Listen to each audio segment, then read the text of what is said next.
Math 1351 students, just wanted to give you a few important directions for the test that you're going to be taking this Thursday.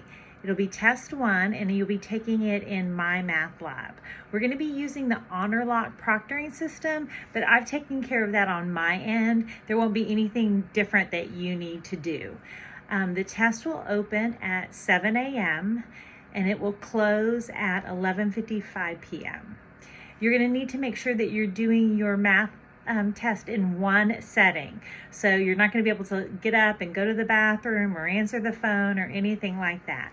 So opens at 7, closes at 11:55, not 59. I couldn't get that time setting.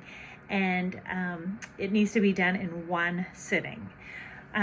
What you need for this test is you need a computer with a camera.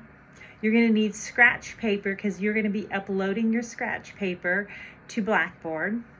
You're going to need to bring your ID so that you can show the proctoring system that you are the person that is taking the exam.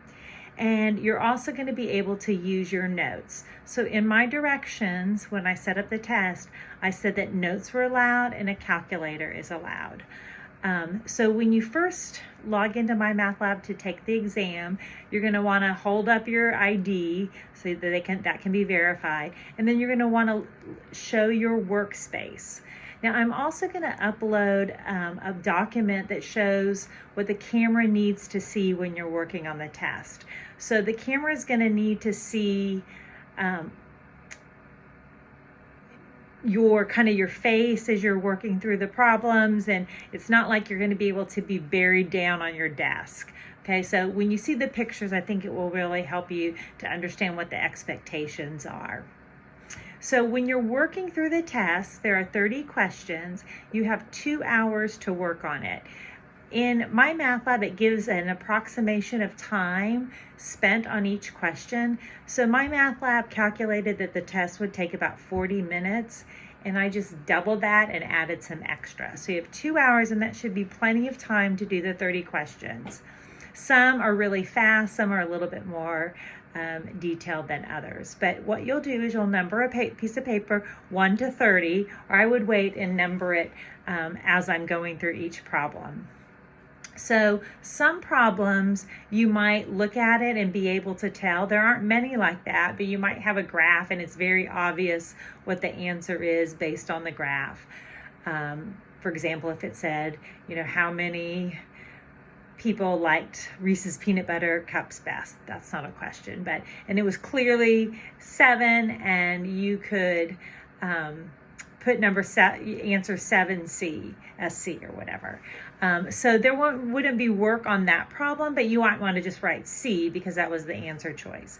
But some problems are going to require work, like if you're doing a combination or a permutation, or you're doing a stem and leaf graph, or you're doing a box and whisker plot. You're going to have to show work. You're going to have to show how you have ordered all the data points in numerical order and found the median. So work is expected to be shown on your scratch paper because that's how I'm going to know that your test lines up with your answers.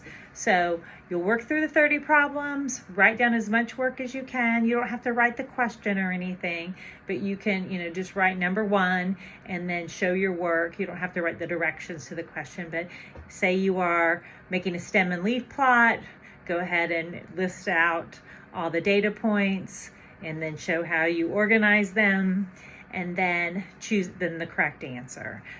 Some are multiple choice, some are not multiple choice.